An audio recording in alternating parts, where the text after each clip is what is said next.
ইরানের বদলে এখন থেকে ভেনেজুয়েলার তেল কিনবে ভারত, এমনটাই দাবি করেছেন যুক্তরাষ্ট্রের প্রেসিডেন্ট ডোনাল্ড ট্রাম্প। ভেনেজুয়েলার প্রেসিডেন্ট নিকোলাস মাদুরোকে আটকের পর দেশটির তেলের নিয়ন্ত্রণ নেয় যুক্তরাষ্ট্র। এরপরই ভারত নিয়ে এমন দাবি করলেন মার্কিন প্রেসিডেন্ট। ডেস্ক রিপোর্টে বিস্তারিত।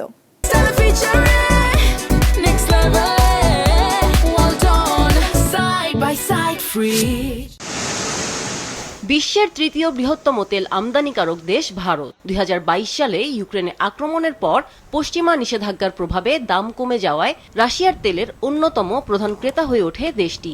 এতে ক্ষিপ্ত হয়ে ওঠেন মার্কিন প্রেসিডেন্ট ডোনাল্ড ট্রাম্প। অভিযোগ করেন পরোক্ষভাবে ইউক্রেন যুদ্ধে মদদ দিচ্ছে ভারত। এমনকি রাশিয়া থেকে তেল আমদানি বন্ধ করতে দেশটির উপর উচ্চ শুল্কও আরোপ করেন ট্রাম্প। এবার ভারতের জন্য বিকল্প তেলের সন্ধান দিয়েছেন মার্কিন প্রেসিডেন্ট। স্থানীয় সময় শনিবার সাংবাদিকদের ট্রাম্প বলেছেন, ইরান নয়, এখন থেকে ভেনেজুয়েলার তেল কিনবে ভারত। এ বিষয়ে একটি চুক্তি হয়েছে বলেও জানান তিনি। তবে ট্রাম্পের এ দাবি নিয়ে এখন পর্যন্ত কোনো মন্তব্য করেনি ভারত। গত ৩রা জানুয়ারি ভেনেজুয়েলার প্রেসিডেন্ট নিকোলাস মাদুরোকে স্ত্রীসহ আটক করে মার্কিন সেনাবাহিনীর ডেল্টা ফোর্স। এরপর ভেনেজুয়েলার তেলের নিয়ন্ত্রণ যুক্তরাষ্ট্র নিয়েছে বলে দাবি করেন ট্রাম্প।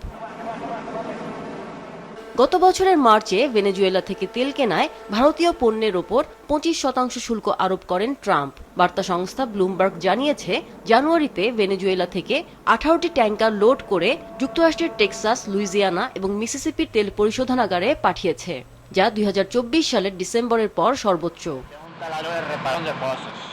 তথ্য বলছে, ভেনেজুয়েলা থেকে যুক্তরাষ্ট্রে প্রতিদিন প্রায় 2,75,000 ব্যারেল অপরিশোধিত তেল যাবে, যা গত বছরের ডিসেম্বরের তুলনায় দ্বিগুণ। মাদুরোকে আটকের আগে ভেনেজুয়েলা থেকে প্রতিদিন 4 লাখ ব্যারেল অপরিশোধিত তেল যেত চীনে, কিন্তু গত জানুয়ারিতে এ সংখ্যা একেবারেই শূন্যে নেমে আসে। এর আগে গত শুক্রবার ভেনেজুয়েলার ভারপ্রাপ্ত প্রেসিডেন্ট ডেলসি রদ্রিগেজের সঙ্গে ফোনে কথা বলেছেন ভারতের প্রধানমন্ত্রী নরেন্দ্র মোদি। মাদুরোকে আটকের পর ভেনেজুয়েলার নেতার সঙ্গে এটি মোদির প্রথম ফোনালাপ ছিল। সে সময় তারা দুই দেশের সম্পর্ক নতুন উচ্চতায় নিয়ে যাওয়ার প্রত্যয় ব্যক্ত করেন। আমিনা লুসি, বিজনেস রিপোর্ট, মাছরাঙা টেলিভিশন।